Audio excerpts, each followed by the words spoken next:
तो नाम है न्यूटन गति का नियम। पर इससे पहले एक साइंटिस्ट आए, अरस्तु। कौन साइंटिस्ट आए?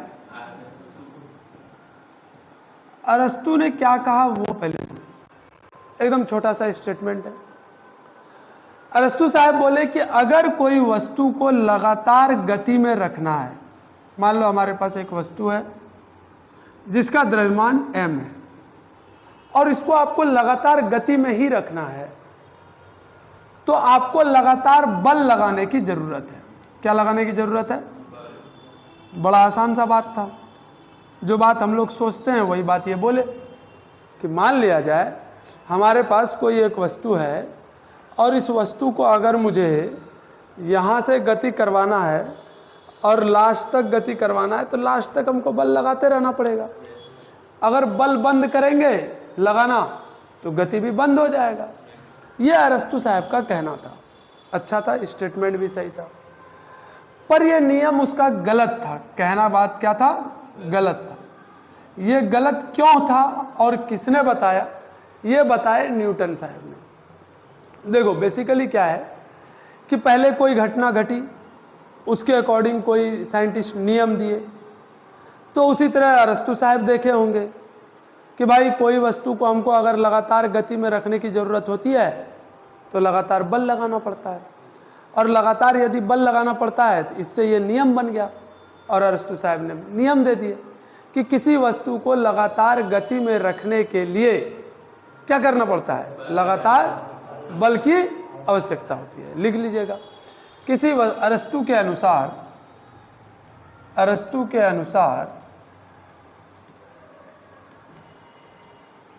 वस्तु को गति में बने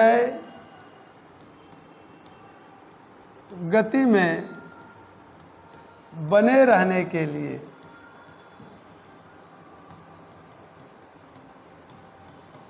वस्तु को गति में बने रहने के लिए लगातार बाह्य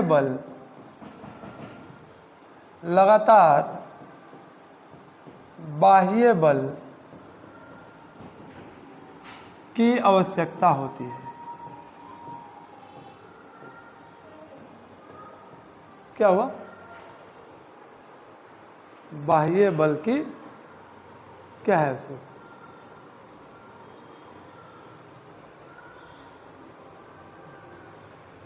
बाह्य बल की आवश्यकता होती है।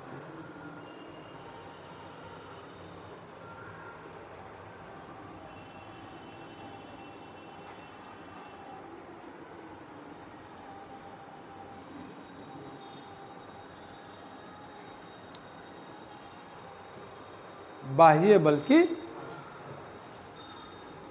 यह कथन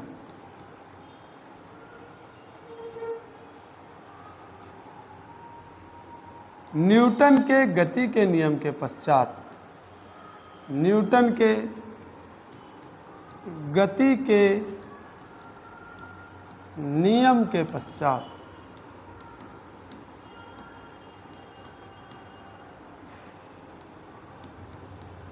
गलत साबित हुआ।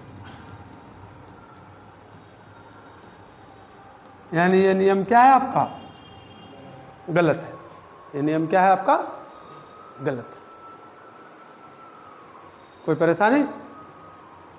बोले हाँ ना। चल,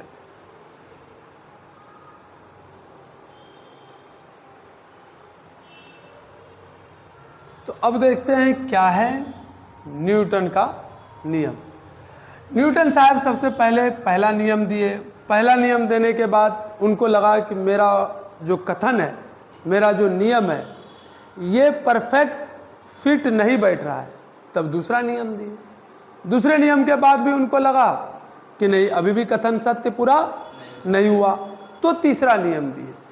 ये साइंटिस्ट साहब अपने ही कथन को गलत तो नहीं कर सकते कि आपने कथन गलत, मैंने कथन पहले गलत कहा था तो अब इसको सुधार करके ये बोल रहे हैं। नहीं, आप पहला नियम दिए, फिर दूसरा नियम दिए, फिर क्या कर दिए?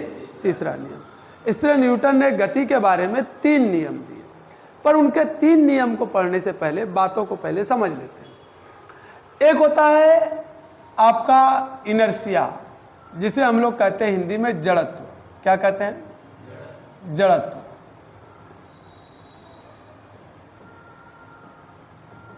क्या है ये इनर्शिया? इसको समझिए, तब आप न्यूटन के गति के नियम को समझना शुरू कीजिएगा। जड़त्व किसी भी वस्तु का गुण है, ये एक भौतिक राशि नहीं है। जैसे हम लोगों का अपना एक गुण है कि हम मम्मी पापा से डरते हैं, और भी बहुत सारा गुण है कि 18 साल पूरा होगा तो मूंछ दाढ़ी निकलने लगेगा, है ना। और बहुत सारे गुण है कि 12-13 साल हो जाएगा तो हम विपरीत प्रकृति के आदमी से अट्रैक्ट करना शुरू कर देते हैं। लड़का है तो लड़की से अट्रैक्ट होना चाहते हैं, लड़के हैं तो लड़का से अट्रैक्ट होना चाहते हैं। ये सब हमारे अंदर का क्या है? गुणधर्म है। उसी तरह किसी भी वस्तु का एक गुण है जिसे हम क्या कहते हैं? जड़त्व। क्या कहते हैं भाई साहब? जड़त्व। अब जड़त्व कैसा गुण है वो हमको समझना है। जड़त्व बेसिकली एक तरह का आलस वाला गुण है। कौन सा वाला गुण है? आलस वाला गुण है, ऐसे भी आप समझ सकते हैं। आलस का मतलब क्या है? यदि आप सोए हुए हैं तो सोए रहना पसंद करते हैं। अरे हाँ कि ना? यदि आप सोए हैं तो क्या रहना पसंद करते हैं? कब तक? जब तक कि आपके पापा गुस्सा ना कर जाए। यही होता है कि नहीं होता है? या नहीं पढ़ रहे हैं तो लगातार नहीं पढ़ रहे हैं, नहीं पढ़ रहे हैं, नहीं पढ़ रहे हैं। जिस दिन सर टेस्ट का नाम लेंगे, यानी बाहर से बल का बात आएगा, तब जो है आप पढ़ना शुरू कीजिएगा। या एग्ज़ाम आ जाएगा तब आप पढ़ना शुरू कर देते हैं। यही होता है ना। तो बोला कोई भी वस्तु अपने अवस्था में लगातार बने रहना चाहता है, इस गुण को जड़त्व कहते हैं। अब अवस्था का यहाँ पर क्या मुराद है? अवस्था का मतलब है या तो गति वाली अवस्था या फिर कौन सी अवस्था? विराम की अवस्था। अगर कोई वस्तु गति में है तो वो लगातार एक सरल रेखा में गति में रहना चाहता है।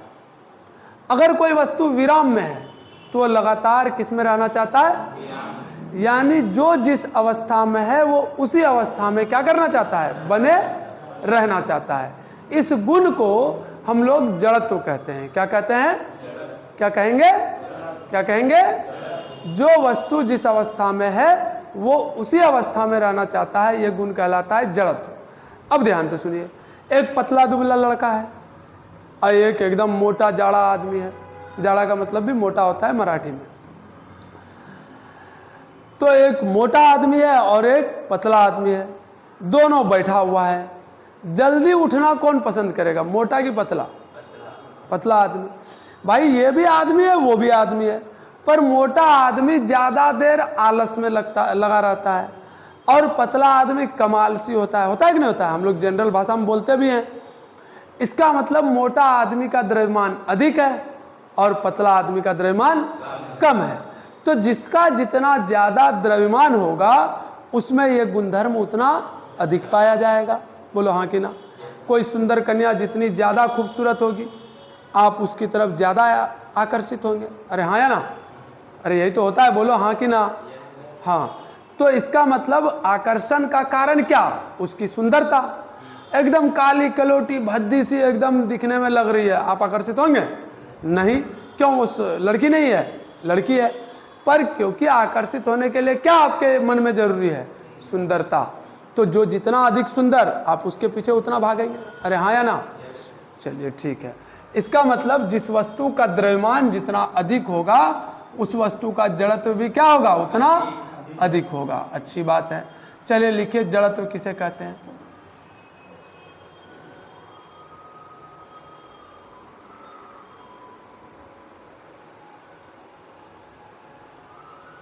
जड़त्व वह वस्तु का वह गुण है, जड़त्व वस्तु का वह गुण है, जड़त्व वस्तु का वह गुण है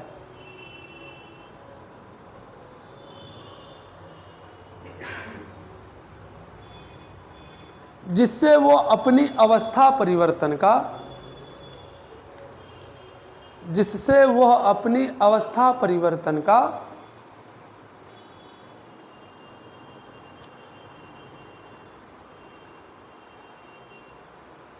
विरोध करते हैं।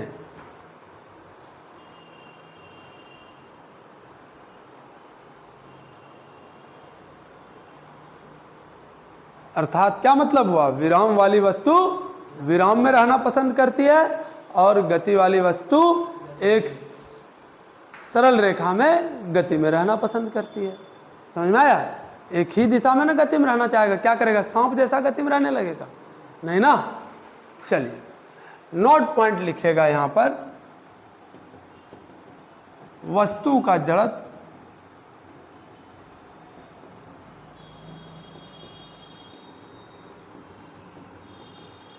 वस्तु के द्रव्यमान पर निर्भर करता है, अर्थात जड़त्व समानुपाती होगा किसके, द्रव्यमान के। जड़त्व क्या होगा, समानुपाती होगा किसके, द्रव्यमान के। बात समझ में आया? बोलो हाँ कि ना? ठीक है, चलिए आगे बढ़े। अब आते हैं न्यूटन साहब। न्यूटन गति का प्रथम नियम, या कई किताब इसे गति का प्रथम नियम भी कहा जाता है, शॉर्टकट में।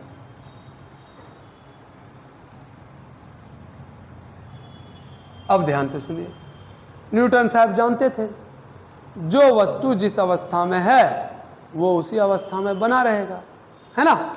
जो वस्तु जिस अवस्था में है वो उसी अवस्था में बना रहेगा। अब आप थोड़ा सोच कर देखिए, मान लिया जाए ये क्या कह रहे हैं, उसकी बात को हम बाद में समझेंगे। हम एक पिक्चर समझते हैं पहले। पहली बात, क्या पिक्चर है, अभी हमारे पास सेव नहीं करके रखे हैं। नेक्स्ट टाइम ये सब पिक्चर हम क्या करेंगे, सेव करके रखे रहेंगे। अभी गूगल सर्च करो, फिर डालो, टाइम लगेगा। ध्यान से सुनिए। मान लो ये एक रोड है या फर्श है, जमीन, अर्थ है, समझ गए? ये अर्थ है आपका, दिख रहा है। इस अर्थ पर यानी जमीन के हिस्से पर थोड़ा ऊंचा गड्ढा है, थोड़ा थोड़ा, हल्का हल्का, ठीक है ना। और इस पर जो है किसी एक वस्तु को आप रखे हैं और धक्का दिए, इधर से बाहर से बल लगाया, और नौसाद यहां पर है, वस्तु को यहां पर देख लेता है। क्या देखता है, धक्का देके कैफ ने छोड़ दिया, वस्तु आगे बढ़ने लगा।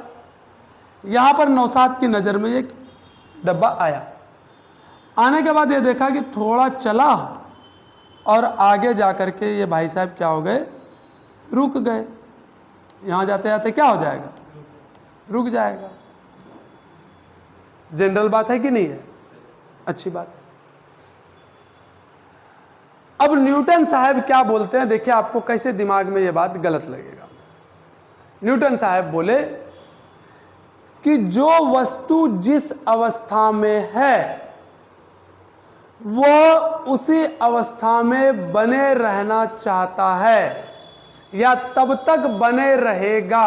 यूं कहिए, जो वस्तु जिस अवस्था में है वो तब तक उसी अवस्था में रहेगा जब तक कि उस पर बाह्य बल आरोपित ना किया जाए। तो नौसाद इस वस्तु को गति में देखा था कि विराम में, गति में। थोड़ी देर बाद नौसाद इस गति वाली वस्तु को किस में देख लेता है, इसका मतलब क्या नौसाद ने उसे बल लगाकर रोका? नहीं। क्या उसको हमने बल लगाकर रोका? नहीं। लेकिन यह वस्तु थोड़ी देर बाद क्या हो गया भाई साहब? और न्यूटन तो कह रहे थे कि जो वस्तु जिस अवस्था में है वो उसी अवस्था में तब तक बने रहेगा जब तक कि आप बाहर से उसे बल ना लगा दें। इस वस्तु पर ना किसी ने बल लगाया ना कुछ, और गति की अवस्था से ये विराम की अवस्था में आ गया। ये हमारे दिमाग में ऐसा चलता है, ये हमारे दिमाग में ऐसा चल रहा है कि नहीं चल रहा है?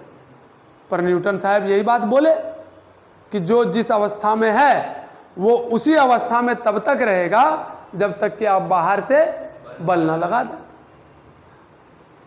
तो दूसरे साइंटिस्ट पूछे, लो हम धक्का दिए तुमको, तुम उसी अवस्था में रहो, तो थोड़ा देर जाके रुक गया, वो कोई सामान ऐसे फेंके, थोड़ा देर में रुक गया। तो न्यूटन साहब ये बात जानते थे कि कोई न कोई ऐसा हरकत करेगा जो हमारे नियम को तोड़ना चाहेगा। तो वो बोले कि कोई बात नहीं, अब डब्बा यही, सारा सिस्टम यही, बस एक चीज ऐड कर रहे हैं हम। गौर से सुनिएगा, ये टाइल्स वाला फर्श है,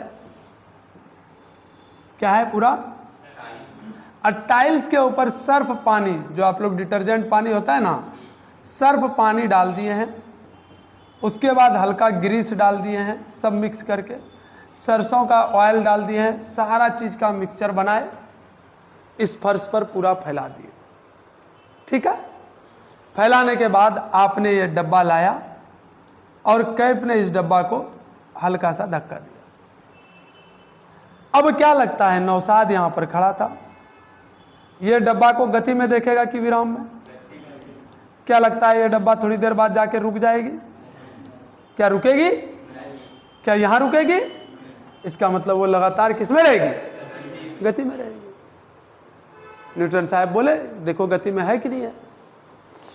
आपको भले नहीं दिख रहा था, पर यहां पर बाह्य बल लग रहा था। ये न्यूटन साहब बताए कि आपको भले दिख नहीं रहा था, पर यहां पर बाह्य बल लग रहा था। यहां ज्यादा बाह्य बल लग रहा है, यहां बहुत कम लग रहा है, इसलिए आपको पता नहीं चल रहा है। क्या बाह्य बल लग रहा है? आप जब किसी वस्तु को गति कराने के लिए धक्का दिए थे, ठीक उसी समय ये वाली सतह में फ्रिक्शन बल यानी घर्षण बल, कौन सा बल? घर्षण बल किस तरफ लगेगा? इस तरफ लगेगा कि नहीं? और ये लगातार लगेगा कि कम लगेगा? लगातार लगता गया। ये गति में ही रहता अगर ये घर्षण बल। क्या ये घर्षण बल बाहर से लगा कि अंदर से? बाहर से। भले नौशाद या मैंने इस वस्तु को बाहर से बल नहीं लगाया, पर घर्षण इसको क्या कर रहा था? बार बार बाहर से बल लगा के इसको रोक रहा था। अगर ये घर्षण बल नहीं होता तो ये वस्तु क्या करता रहता? लगातार गति करता रहता।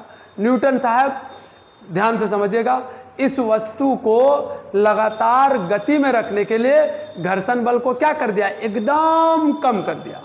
इसीलिए ये लगातार किसमें रहना पसंद कर रहा है? गति में। अब इस वस्तु को अगर रोकना है तो आपको क्या करना होगा? बाहर से बल लगाना होगा, तब उसकी अवस्था परिवर्तन हो जाएगी। पहले ये किसमें था? विराम में। आपने क्या लगाया? बल। क्या विराम से गति में आया कि नहीं आया? गति में था, गति में था। अब कोई इस पर बल लगाएगा तब किसमें आएगा? यानी किसी वस्तु की अवस्था को बदलने के लिए गति या विराम में, गति में है तो विराम में लाने के लिए, और विराम में है तो क्या करना पड़ रहा है? बाहर से आपको बल लगाना पड़ रहा है। क्या लगाना पड़ रहा है? बाहर से आपको क्या लगाना पड़ रहा है? बल लगाना पड़ रहा है। तो अब न्यूटन का कथन सत्य हुआ कि गलत हुआ? सत्य हुआ। अच्छी बात है। तो न्यूटन साहब ने पहला कथन दिए कि जब किसी वस्तु की अवस्था को बदलना है, या तो गति से विराम में या विराम से, तो आपको क्या करना होगा? बाहर से बल लगाना होगा, अंदर से नहीं। कौन सा बल लगाना होगा? बाह्य बल लगाना होगा। कौन सा बल लगाना होगा? कौन सा बल बोले? बाह्य बल लगाना होगा। कौन सा भाई? बाह्य बल लगाना होगा। तब वस्तु का क्या बदलेगा? अवस्था बदल जाएगा। अवस्था कितने प्रकार का अभी हम समझाए? 2 प्रकार का, या तो गति या तो विराम। हालांकि दिशा के बारे में भी बात करेंगे, वो बाद में। अभी तो इतनी बात चमका, हाँ या ना बोलो? पक्का 100%? कोई डाउट है इसमें कि किसी वस्तु के अवस्था को बदलने के लिए, परिवर्तित करने के लिए क्या करना पड़ता है? बाह्य बल लगाना होता है। अब बाकी साइंटिस्ट सभी पूछे, ये बल कौन है? आपने भले पहले पढ़ रखा है, पहली बार अगर किसी का आप नाम सुनेंगे तो थोड़ा अजीब लगेगा कि नहीं? जैसे अभी हम बोलते बोलते बोल दिए थे जाड़ा। जाड़ा का मतलब आप ठंडी समझते हैं। मराठी लोग जाड़ा का मतलब मोटा होता है। क्या होता है? तो हम बताएं आपको कि जाड़ा का मतलब मोटा है। अरे बताए कि नहीं? उसी तरह सारे साइंटिस्ट को बल का नाम पहले से पता नहीं था। सभी साइंटिस्ट पूछे ये बल कौन है? तो वो बल की परिभाषा बता रहे हैं न्यूटन साहब। क्या बता रहे हैं? बल वो कारक है या वो घटक है जिससे किसी वस्तु को धक्का देने या खींचने पर वह वस्तु अपनी अवस्था बदल लेता है या बदलने का प्रयास करता है या चेष्टा करता है, क्या कहलाता है? बल कहलाता है। बोला ये बल क्या क्या कर सकता है, पूछ लिया साहबी ने। बोला बल के क्या क्या प्रभाव हैं। बोला अच्छी बात है। बल का पहला प्रभाव ध्यान से सुनिएगा, अगर वस्तु विराम में है तो क्या कर सकता है? अगर वस्तु गति में है तो क्या कर सकते हो? अगर आप क्रिकेट खेल रहे हो, एक बॉलर उधर से गेंद फेंका, बॉल ऑलरेडी गति में था, उस बॉल की दिशा इस तरफ थी, आपने बल लगाया, उस बॉल की दिशा क्या हो गई? बदल गई। उसने विराम में नहीं लाया, गति की वस्तु को विराम में, गति की वस्तु को विराम में नहीं लाया, गति की वस्तु को क्या कर दिया? दिशा बदल दिया। क्या बदल दिया? यानी आपके बल के कारण बदला या वो जादू से अली गली छू से बदला? बल के कारण बदला। यानी वस्तु विराम वाली वस्तु को क्या कर सकता है? बल गति में। गति वाली वस्तु को क्या कर सकता है? बल विराम में। या उसके गति की क्या कर सकता है? दिशा बदल सकता है। क्या बदल सकता है? और एक चीज कर सकता है, उसका आकार या आकृति भी बदल सकता है। आप रोटी का लोई बनाते हैं, वो आटा का सॉरी, और उसको बेलन से ऐसे ऐसे बल लगा करके क्या कर देते हैं? उसका आकार बदल देते हैं। लड़ाई झगड़े में आप किसी को दो चार घूल दे देते हैं, गुस्से में आकर के नाक ऐसे चिपटा हो जाता है, उसका क्या हो जाता है? आकार बदल जाता है। किसके कारण? आपके बल के कारण। किसके कारण भाई साहब? आपके बल के कारण।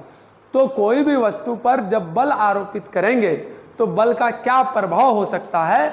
गति को विराम में, विराम को गति वाली वस्तु का दिशा, आकार या आकृति बदल सकता है। लेकिन एक सवाल है, कभी कभी हम लोग किसी चीज पर बल लगाते हैं, ना वस्तु गति करता है, ना विराम में आता है, ना दिशा बदलता है। जैसे अभी इस पर हमने लगाया बल, लगा रहे हैं कि नहीं?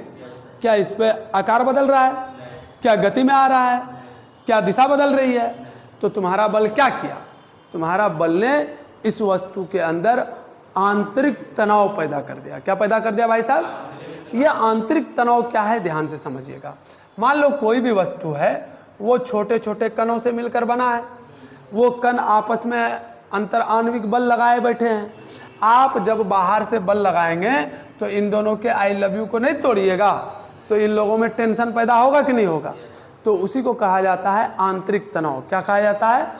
आंतरिक तनाव पैदा कर सकता है। जब आपका बल कुछ नहीं कर पाएगा तो क्या कर लेगा? आंतरिक तनाव पैदा कर लेगा। तो पहला बात, नियम के अनुसार हेडिंग डालिए न्यूटन गति का प्रथम नियम, और वहां से लिखना हम लोग शुरू करते हैं। लिखिएगा, प्रथम नियम के अनुसार, यह लिखिए इस नियम के अनुसार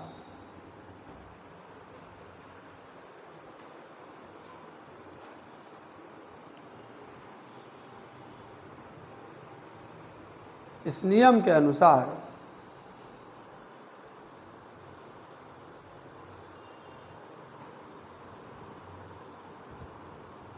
क्या लिखेंगे? इस नियम के अनुसार, बोलो रे, क्या पढ़ा है अभी?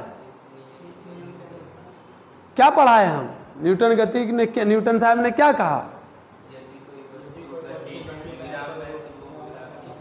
यानी सभी वस्तुएं अपने पूर्व की अवस्था में बने रहना चाहता है। यदि उसमें परिवर्तन चाहिए तो क्या करना होगा? बाहर से बल लगाना होगा। तो लिखिएगा, सभी वस्तुएं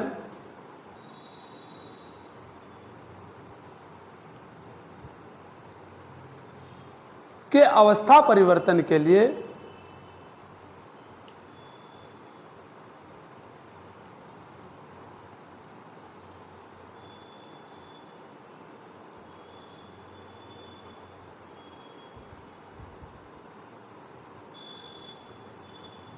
गड़बड़ हो गई। अच्छा कोई बात नहीं। सभी वस्तुओं की अवस्था परिवर्तन के लिए बाह्य बल की आवश्यकता होती है। बाह्य बल की आवश्यकता होती है। बाह्य बल की आवश्यकता होती है।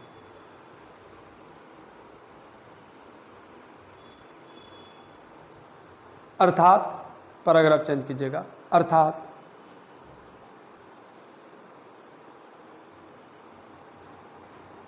अर्थात विराम या गति वाली वस्तु के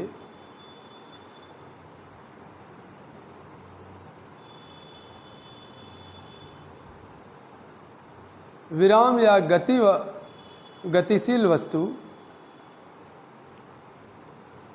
विराम या गतिशील वस्तु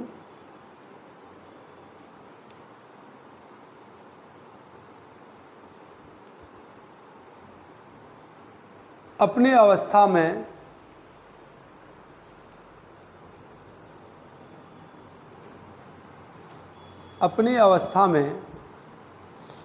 तब तक बने रहेंगे जब तक कि उस पर बाह्य बल आरोपित न किया जाए। तब तक बने रहेंगे जब तक कि उस पर बाह्य बल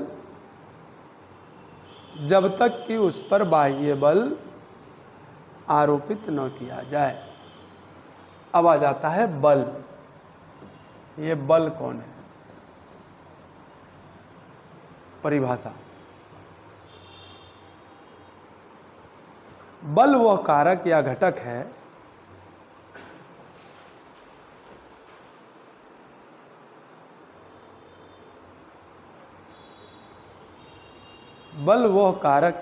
है जिसे किसी वस्तु पर, कई किताब ऐसा भी लिखता है बल वह है जो किसी वस्तु, वो खिंचाव या धक्का है जिससे वस्तु की अवस्था परिवर्तित की जाती है या परिवर्तित करने की चेष्टा करता है।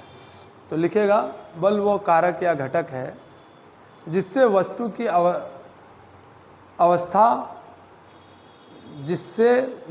अवस्था परिवर्तित की जाती है या परिवर्तन की चेष्टा करती है।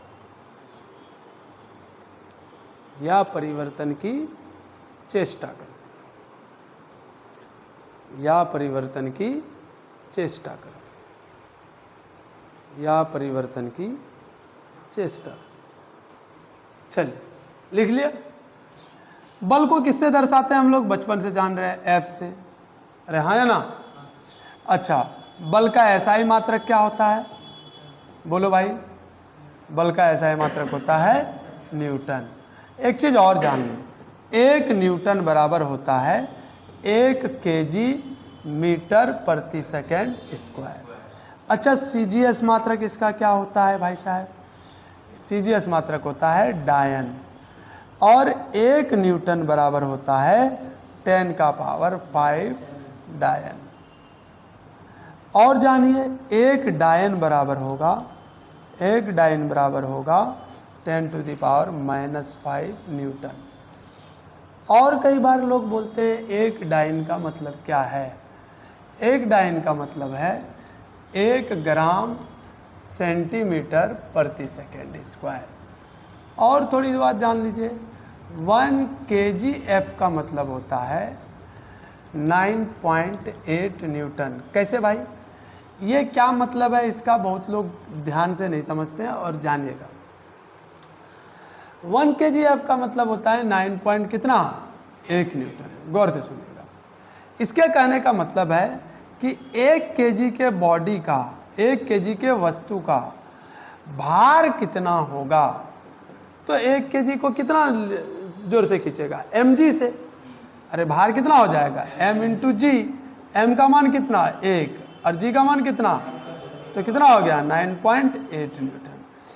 इसी को 1 kg वेट भी बोला जाता है, बराबर 9.8 न्यूटन। कई बार ये पूछ लेता है 1 gf बराबर कितना होता है, तो 980 डायन। और ध्यान से सुनिएगा, नहीं काफ़ी है इतना, ठीक है। इसका विमा सूत्र क्या होता है? बल का विमा सूत्र याद है किसी को? याद करवाते हैं हम। m1 L1 t to the power -2। याद आया इतनी बातें? कोई परेशानी है? चल,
और एक खास नोट पॉइंट लिखिए जो बच्चों को ध्यान में या नहीं रहता।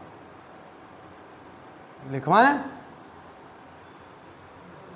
हाँ,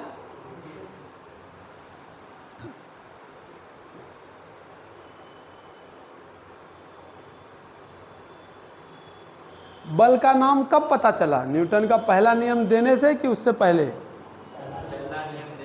तो लोग बल का परिभाषा पूछा था कि नहीं पूछा था? तो किसकी वजह से बल का परिभाषा पता चला? पहले नियम से।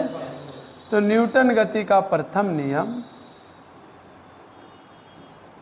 न्यूटन गति के प्रथम नियम से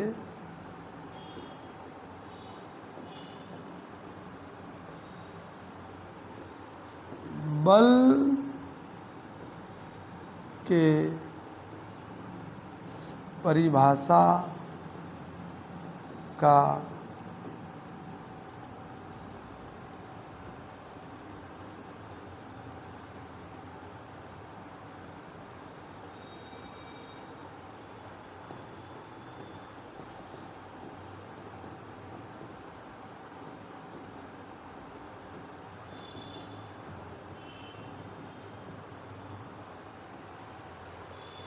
हाँ 12 kg को, हाँ हाँ ठीक है, हो गया। चलिए आज के लिए आपको इतना ही, कल पढ़ेंगे बल का प्रभाव। हाँ